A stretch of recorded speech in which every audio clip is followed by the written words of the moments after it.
Sa ayaw at gusto mo, babalik sa'yo ang ginawa mo sa kapwa mo. Para sa mga taong akala nila dire-diretso mga ginagawa nilang mali sa kapwa. Feeling nila may forever na sa kanilang ginagawang masama sa kapwa nila, na akala nila di na matatapos ang panahon. Para sa mga taong akala nila hindi na babalik ang mga ginagawa nila sa buhay ng iba. Na kung mabuhay ay parang walang takot, walang tigil, walang preno sa masamang gawa nila. Kung ang paggawa ng mabuti ay babalik sa atin na may mabuting dulot sa buhay natin, hindi lang sa atin, kasama na ang ating pamilya. Ganun din ang masama.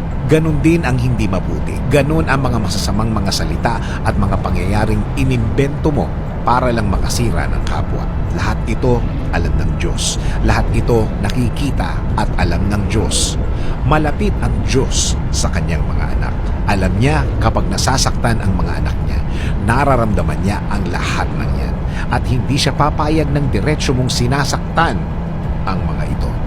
Kaya sa lahat ng mga biktima ng mga taong ganito, hindi kayo ang gaganti.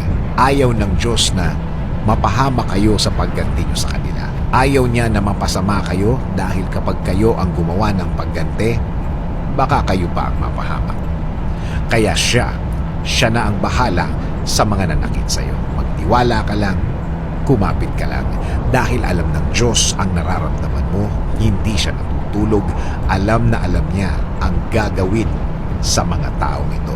Diretso mo lang ang pagharap sa araw-araw. Diretso mo lang ang ginagawa mo. Huwag kang papaapekto sa mga taong ganyan. Huwag kang padidistract dahil ang Diyos ang aasikaso sa mga taong ito. Bibigyan niya ng solusyon ang problema mo sa taong yan. Again, hindi ikaw ang gaganti. Hindi ikaw ang babawi. Hindi mo business yun. Hindi mo concern yun. Sa Diyos yun. At sure akong hindi na magtatagal, babalanse ang lahat.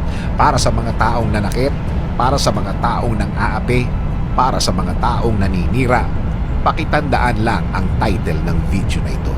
Sa ayaw at sa gusto mo, babalik sa iyo ang ginawa mo sa kapwa mo. Sabi nga sa Romans 12:19, huwag kayong mga higantihan, mga iniibig, kundi bigyan yung daan ang galit ng Diyos. Sapagkat nasusulat, akin ang paghihiganti, ako ang gaganti, sabi ng Panginoon.